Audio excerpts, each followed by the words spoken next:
Maradona turns like a little eel and comes away from trouble. Little squat man comes inside Butcher, leaves him for dead. Outside Fennick leaves him for dead and puts the ball away. And that is why Maradona is the greatest player in the world. He buried the English defence. He picked up that ball 40 yards out. First he left one man for dead. First he went past Sansom. It's a goal of great quality by a player of the greatest quality. It's England 0, Argentina 2. The first goal should never have been allowed. But Maradona has put the seal on his greatness. He's left it thumbprint on this World Cup. He scored a goal that England just couldn't cope with. They couldn't face up to. It was beyond their ability. It's England 0, Diego Maradona 2.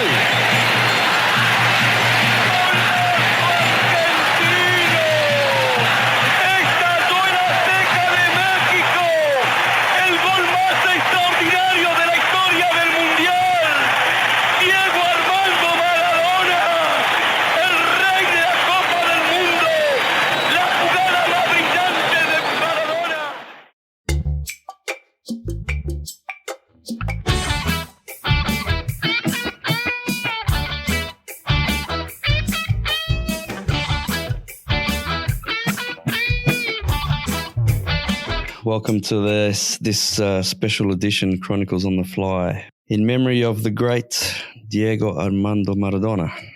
God bless him. What a life, eh? Incredible news to wake up to this morning. Shocked, I'm sure, the whole world, even those probably who have no interest or don't know much about football, but I'm sure that you would have known the name Diego Maradona. Definitely shades of Kobe this morning, where you're just like, oh shit, we've just lost one of the greatest ever.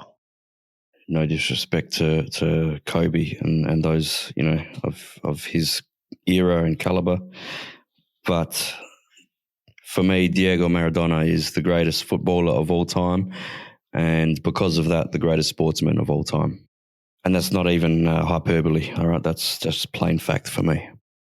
Mel, how did you hear about the news? Oh, I found out this morning.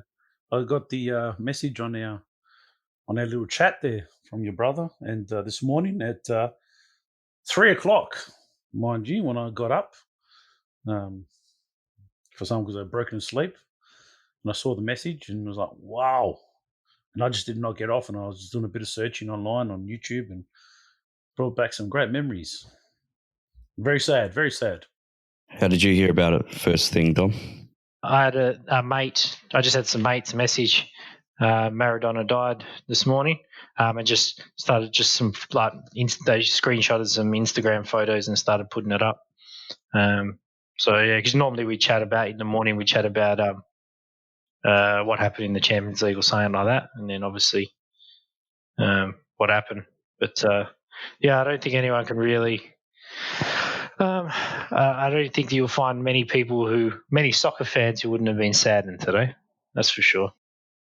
Yeah, well, for me, I got up and walked into the kitchen to make my breakfast. My wife was already in there. She goes, first thing she said to me was, Maradona died. And I just went, what? And then I don't think I spoke another word for a good 10, 15 minutes because I just quickly grabbed my phone and looking for confirmation and hoping that she'd got it wrong. And yeah, I was just in a numb daze for all that time. And yeah, I admit I was crying that it affected me that much. He's a larger than life character though, wasn't he? No, I could understand that because that's a lot of people's hero. Like pretty much for you, look. He wasn't my hero. He wasn't even my hero. You say that, but there's not one person who grew up in the 80s watching him play soccer that doesn't say the dude was amazing. Like you never hear anyone say he was overrated. You never hear that sentence said. It's because of my firm belief that he was the greatest person to ever play the sport that I love so passionately. And that's it. That's the bottom line, right? Oh, yeah. He didn't play for a team that I support, whether it be Napoli or Argentina. I've always had a liking for Barcelona, but I never, that was before my time that he played for Barcelona. And, I was alive, but I was too young to know anything about football back then. So just, I've grown up with knowing Maradona. Like my first memories of Maradona, I think, would be the intro to Football Italia on Sunday mornings on SBS. Because the intro was full of Maradona highlights. The free kick against Juventus inside the penalty box, the indirect free kick that he just like one stepped into and just dinked it to the top corner. And Tacconi, the Juventus keeper, had no chance of getting it. That is one of the most memorable things of Maradona ever. That was a powerful tweet from Juventus this morning, that one there. We're fans of Italian football, and not everyone in the world watched Italian football. But I don't think anyone brought the exposure to Italian football that Maradona did. Italian football was probably already at the peak, being the great, the best league in the world, with the greatest players in the world, both Italian and foreign. Then Napoli brought him in, one of the poorest clubs in the top flight in Serie A, probably the poorest club at the time, bought the most expensive player in the world for the highest price ever, I think it was. I think that broke a world record to bring him in. What a payoff that was. And everybody thought, what a waste of time. What's he doing going to a club like this? But it was the perfect move for him, for the club, for the city, for the league. And it put the city of Naples on the map and the club. Don't forget for his legacy as well. What he did for that club. For both his club and his country, he dragged them almost single-handedly to title wins, for Napoli. The 86-87 Scudetto and the 88-89 Scudetto, as well as the UEFA Cup in 1989. This is a club who'd never won anything. That's also amazing when you think about it as well. Here we've got a poor kid from a working-class family in Buenos Aires. He will now have a stadium named after him in Napoli in Italy. He has a stadium halfway across the world that will be named after him. That's a legacy and a half, isn't it? That's a story. What are your first memories of Maradona? When you think, what's the first time you ever came across him on TV, or the first goal you remember, or anything, or what comes to mind first of all? Hand of God, easily. The wide men have found little space in this contest. This is not true of Olatico Chair at the moment, but certainly it's been true of the England team. Haven't seen that much of Hodge or Trevor Steven. And Maradona just walked away from Hoddle then. Valdano, Hodge and Maradona! They're appealing for offside. The ball came back off the foot of Steve Hodge, and Maradona gives Argentina the lead. The England players protesting to the referee. But the little man who started it by walking past Glenn Hoddle, that's where the ball came from Hodge. Maradona had continued the run forward, and the goal is given. At what point was he offside? Or was it a use of the hand that England are complaining about? Mate, Napoli wearing that Mars top, son. The Mars top. But any goal or any game or any incident? Any specific? I just picture him. We'll always picture him like just even watching the YouTube video of him just juggling the ball, wearing that Mars top. Amazing. Anybody listening to this, what you should do is YouTube Maradona Life is Life. And you guys probably know what I'm referring to. It's a few minutes long, a video clip of Maradona warming up for a game. And don't ask me what the game was.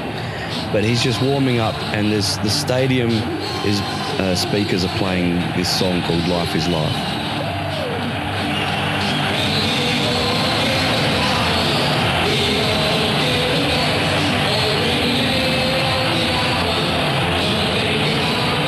And he's just like kind of dancing along, warming up with and without the ball. And just, it's poetry. It's absolute poetry.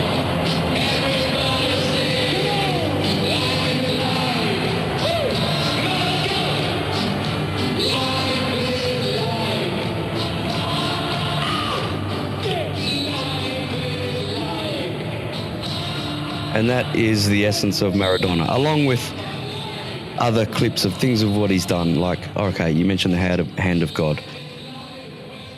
And we've talked about this before. In the same half of that game, not let alone the same game, in the same half, he scored a goal with his hand sneakily, which was not seen by pretty much anybody until the replays, as well as the greatest goal to this day that has ever been scored in any match anywhere, let alone in a World Cup. In midfield, the way that Maradona has been able to do. And he's hurting England again here. It's a brilliant run. It's one of the World Cup great goals. This is the genius of Maradona. And we'll never see the likes of him again. Never. People compare the current day Messi and Ronaldo, but nobody can drag a team to World Cup victory almost single-handedly like he did in 1986. The closest maybe anybody's come to that sort of feat is maybe Baggio in 1994. Almost single-handedly took Italy to a World Cup, missed out on a penalty shootout. But still, what Baggio did in that World Cup still doesn't come quite close to what Maradona did in that whole 1986 World Cup in Mexico. If you think of not just the performance against England in the quarterfinal, but then the semi-final against Belgium, he scored 2 unbelievable goals to win that game and push them through to the final. And then in the final against West Germany, they went 2-0 up. Germany clawed themselves back to all. What an astonishing comeback by the Germans, who looked dead and buried 10 minutes ago. A flick on, and again a poacher's goal by Rudi Völler. 2-0 down, and suddenly everything has started to come right for them. And then in the dying moments of the game, pretty much, he just set up Buruchaga just put a through ball from midfield, sent him through on goal with, just watch that winning goal. The way he set it up, that's just burnt into my memory. I didn't see it live at the time. But, this is Maradona. I grew up watching highlights of him. Now, Maradona, a touch by him, Buruchaga's onside, played onside by Briegel. And there's the reprieve for Argentina. Buruchaga makes it 3-2. And there are Germans flat on the ground in utter and total despair.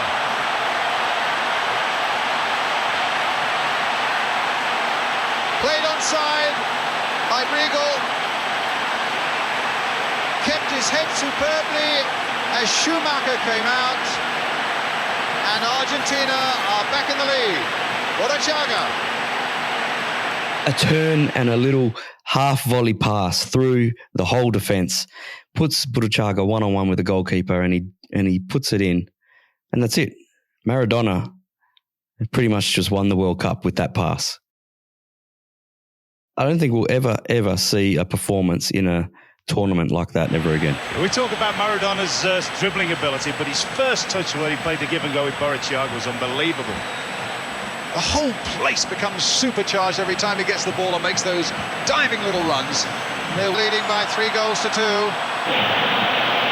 But now it's over, and Argentina are the new world champions. 3 goals to 2.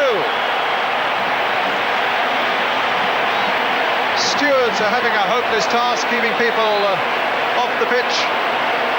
Diego Maradona.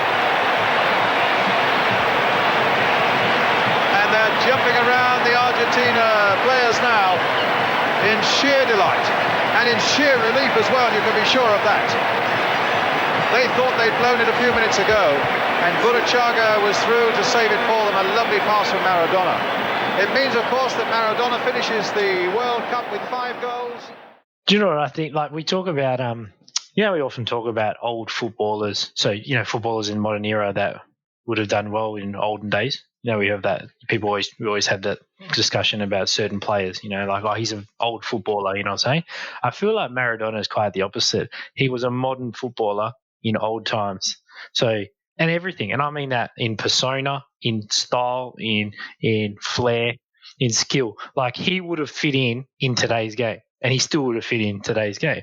Whereas some players just like, well, they were better because that was the era they were in. I don't think that's the same for him. I think, and I'm talking everything. If Instagram existed in the 80s, he would have been huge. He would have been absolutely huge because that was him. He was about the show. He was about the flair, about the style, about what it looked like. And I think he is a modern footballer that was in old times, which is the complete opposite of how we describe a lot of players. I think that if he was playing in modern football today, today's football, well, firstly, he wouldn't be kicked as much as he was back then because he did it on cow paddocks getting booted the shit out of. Defenders had no mercy back then, and he was literally kicked in the ankles, in the shins.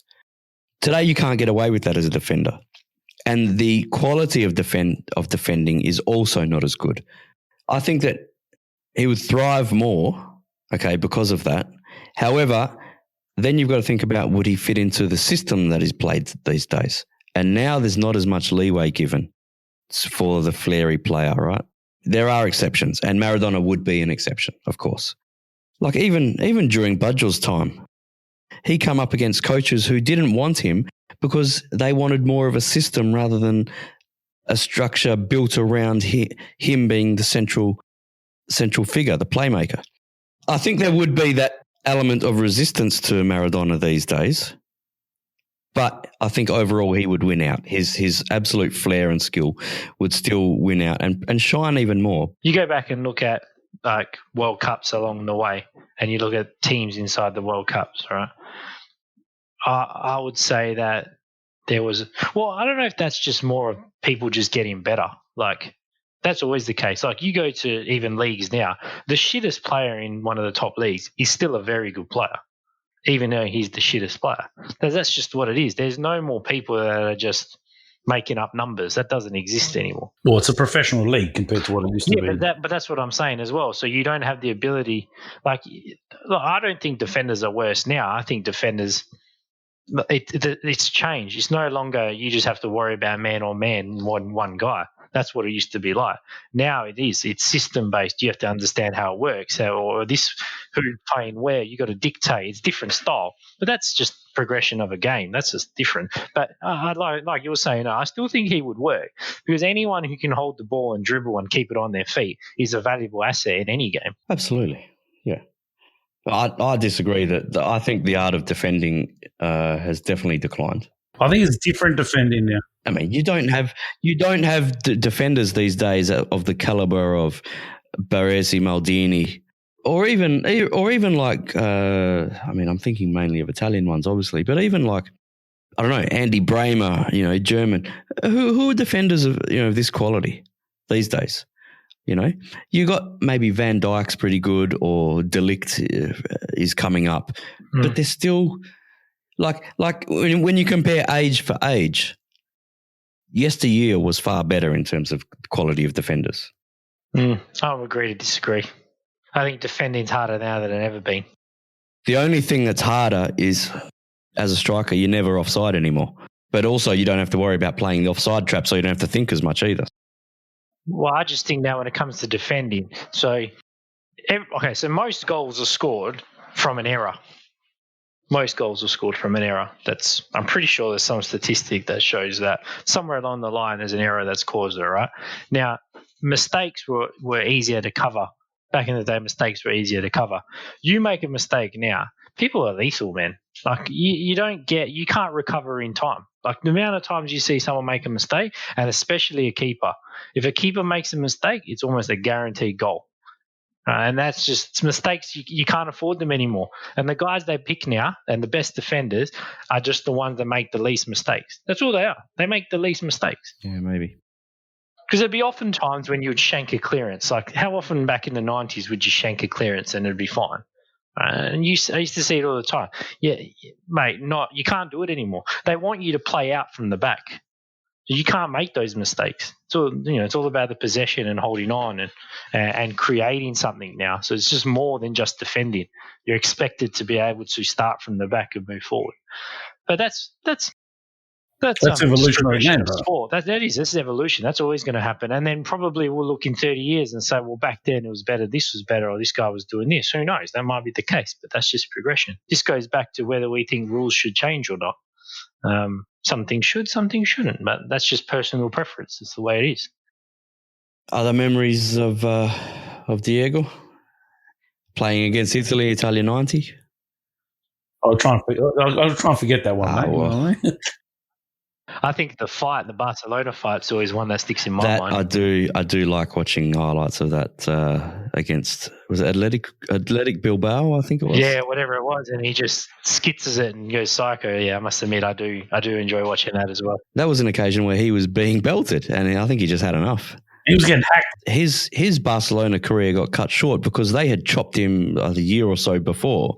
But anyway, they had chopped him down, and he I don't know, had ankle injury or something it was. I can't quite remember.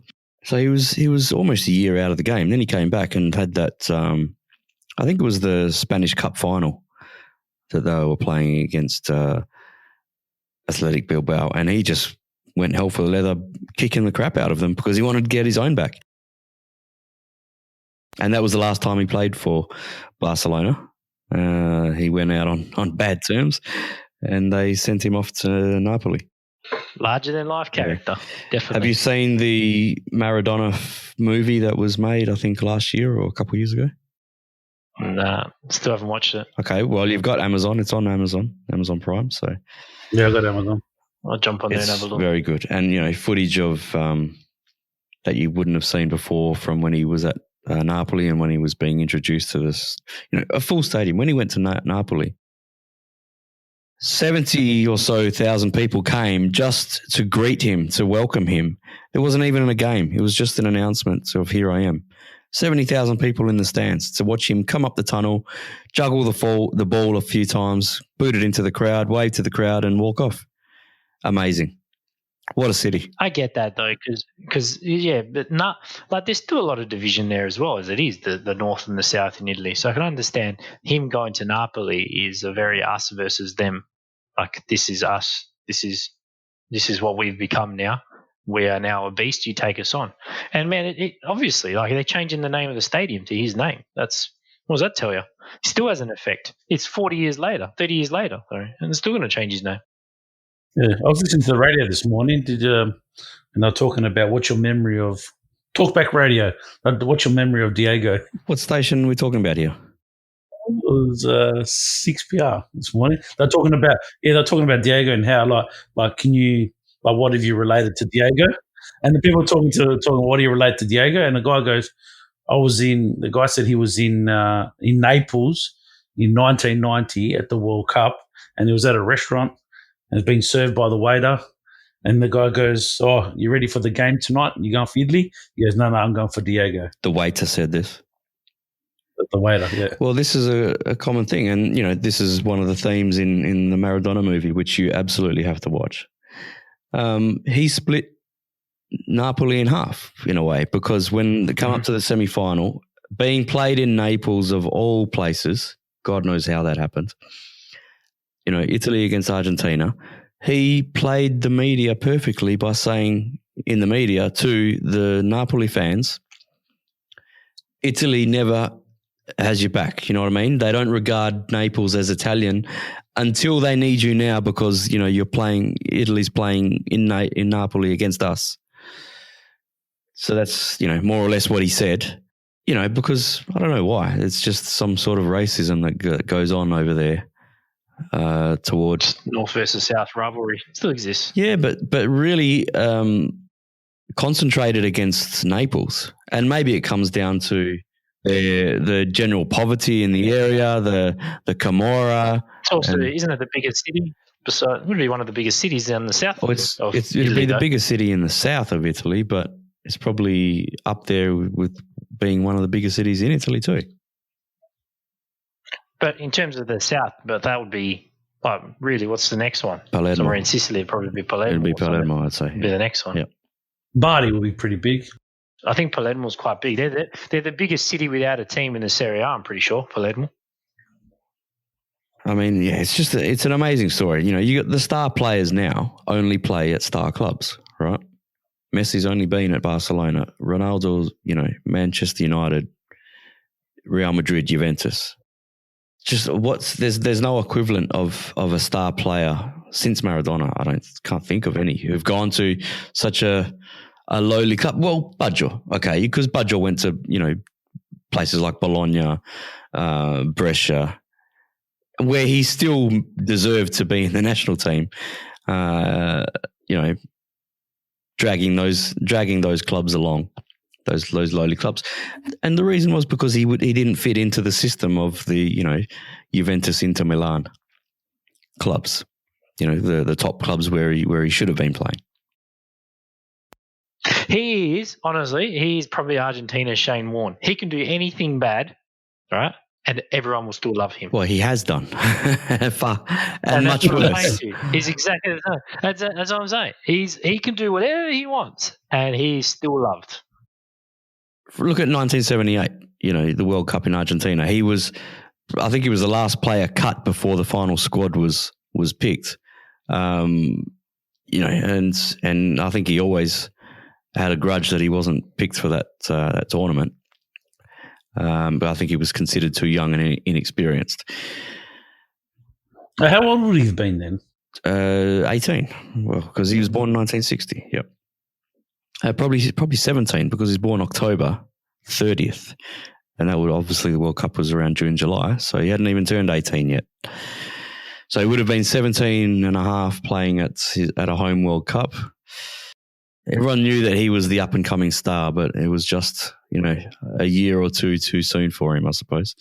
But then 82, he was the star, but he ruined his World Cup in the 82 Spain World Cup because he, in the second round group against Brazil, which Brazil beat Argentina 3-1, he kicked a player, studded a player and got sent off. And that was the end of his 82 World Cup. And then 86 was it. He was the man. He was playing for Napoli at that point. He had just won the Scudetto for Napoli, went off to the World Cup, won the World Cup and came back to Naples, absolute worldwide superstar. 86 was that Mexico again, wasn't it? That was Mexico, yeah. And it was meant to be Colombia, wasn't it? Yeah, it was meant to be Colombia, yeah. Colombia. It would have been very interesting if that World Cup was in Colombia. Why is that? Well, Maradona did have a habit of partying. I don't think at that point he was into it. No, I think it was after that. Would have been interested to see what would have ever happened. Those sliding doors moments.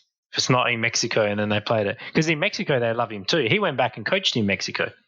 Well, that's another thing. On Netflix, there is I think it's like an 8-part series about what's called Maradona in Mexico. And that's only recent. That was last year or so. Yeah. Because he was coaching a small team there. And I haven't watched that one, but I'm going to watch it now. Yeah, like Mexico, he's like a god as well. Well, it's where he performed his greatest ever feats. Yeah, that's what I'm saying. Sliding doors moment. It wasn't even meant to be in Mexico. It was meant to be in Colombia. I mean, I don't think where the World Cup would be a factor on whether he was going to fall, to drugs or not. I mean, he's Maradona. He's the greatest known sportsman or footballer, at least, in the world at that time. Which, well, basically, if you're the most well-known footballer, you're the most well-known sportsman. Put it that way. So he could have got drugs anywhere he wanted. It didn't have to be in Colombia or not Colombia. True. I always wonder that though, because I'm pretty sure Colombia's definitely got like the geography of South America is interesting because a lot of players struggle in different areas. So, like, you know, you take your Bolivias and your Perus where people they're not even allowed to play competitive matches in those areas anymore because they're too high above sea level. So Bolivia doesn't play in La Paz anymore? No, you're not allowed to play competitive World Cup qualifiers or whatever in those countries. Anything above 3,000 metres, I think. Well, La Paz is pretty high, so... Yeah, it's 4,500. Mexico, because Mexico as well has one stadium that's above as well. That's why I'm saying it's very interesting to see because those South American, like Argentinians generally struggle in Colombia. They struggle in Colombia. They struggle in Peru. They struggle in because they don't have that. They didn't have that acclimatization to the higher points. But a lot of countries struggle. There's a reason that they say that you're supposed to allow a month there before you do it. Going back to Italia 90, we've quickly started. Let's finish on Italia 90. So yeah, our Italy came up against Maradona in, of all places, Naples. Now he wasn't a standout in the tournament. However, he still had the presence, right? And just his and Argentina weren't a great team by any means. They were quite an average team, but they were tough as nails, okay? And really that's what got them over the line. I think they managed to get to penalties, or Italy managed to get to penalties against them, whichever way you want to look at it. The game went to penalties and, really Maradona's penalty against Italy was probably the decisive one, even though it wasn't the last one, because it still needed, Serena from Italy to miss, but Maradona scored their final penalty. So he really drove a nail in that game. So because of that, I hated Maradona. But he was hard to hate fully because of how amazing he was. Yes, I do remember that one. Aldo Serena. Jeez. Bringing back some bad memories there. Since then, I've had a love-hate relationship with Maradona because of all the failures of Italy at World Cups, that's the one that stings the most because that's my first memory of Italy, of an Italian World Cup, right? Italia 90. And that amazing team, right? Just a beautiful team full of my main heroes, I suppose. And Maradona was a large contributor to ending that dream of Italy winning the World Cup in Italy. But I think the love for him has definitely outweighed, my hatred of him. And the hatred of him is just a sporting hate because of that penalty shootout, you could say. Yeah. See, because that hatred, I never had that hatred because I was only 2 years old in the 1990 World Cup. So, to me, it wasn't there, right? So, but do you know my first probably like my moment like that? Not that it was against any one player, but very vividly annoyed was 2002. That shambles of a World Cup. Where it was just, remember that one? It was just... Rather not talk about that one either. Just a shambles. Because you talk about that moment, those moments that you remember when you're young, it's your first memory of a moment happening in the World Cup, like the first thing that kind of hooked you. And I was like, you have those moments. And to me, like I remember 98 and I remember getting up and I was watching Italy against... I actually think one of my first memories is that handball. Remember Budgel got that handball when he came on in 98? And he scored a penalty and we ended up drawing with Chile, I think it was. Yes. I think that was the first game. That's my first World Cup. But the first one I was truly invested, like you say that, for me is 2002 when I was 14 years old, I think it was. That one there probably gripped me.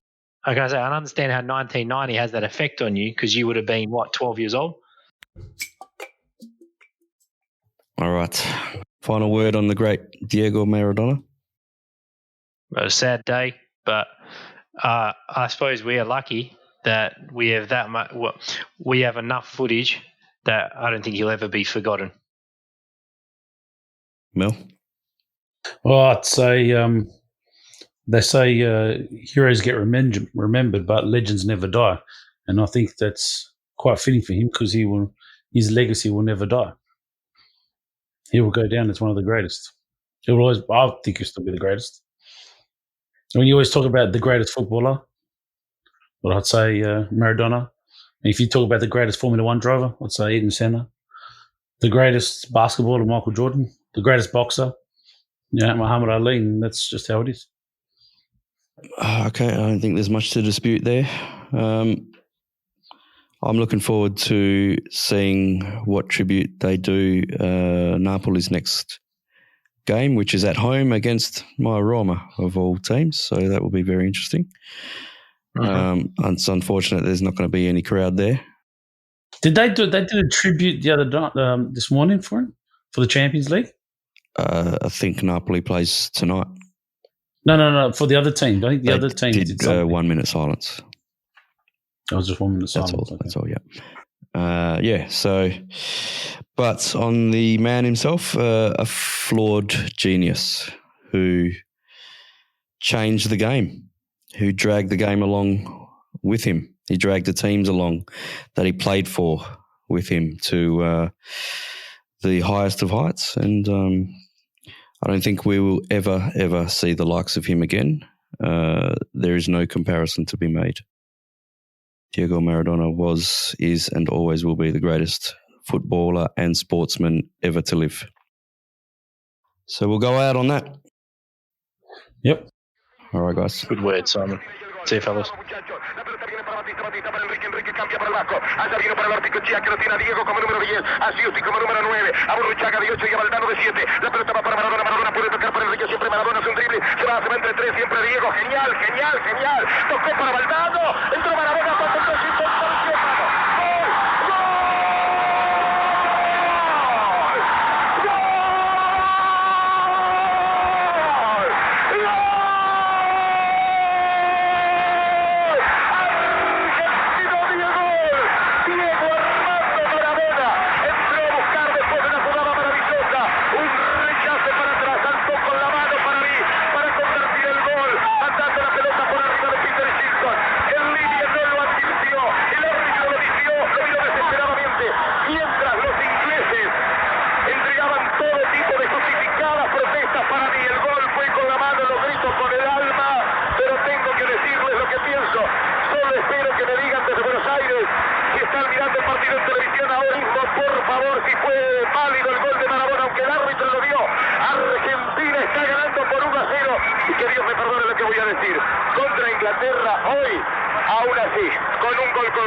Maradona, lo marcan dos, pisa la pelota Maradona, arranca por la derecha el genio del fútbol mundial, y deja el tercero a tocar para Burruchaga.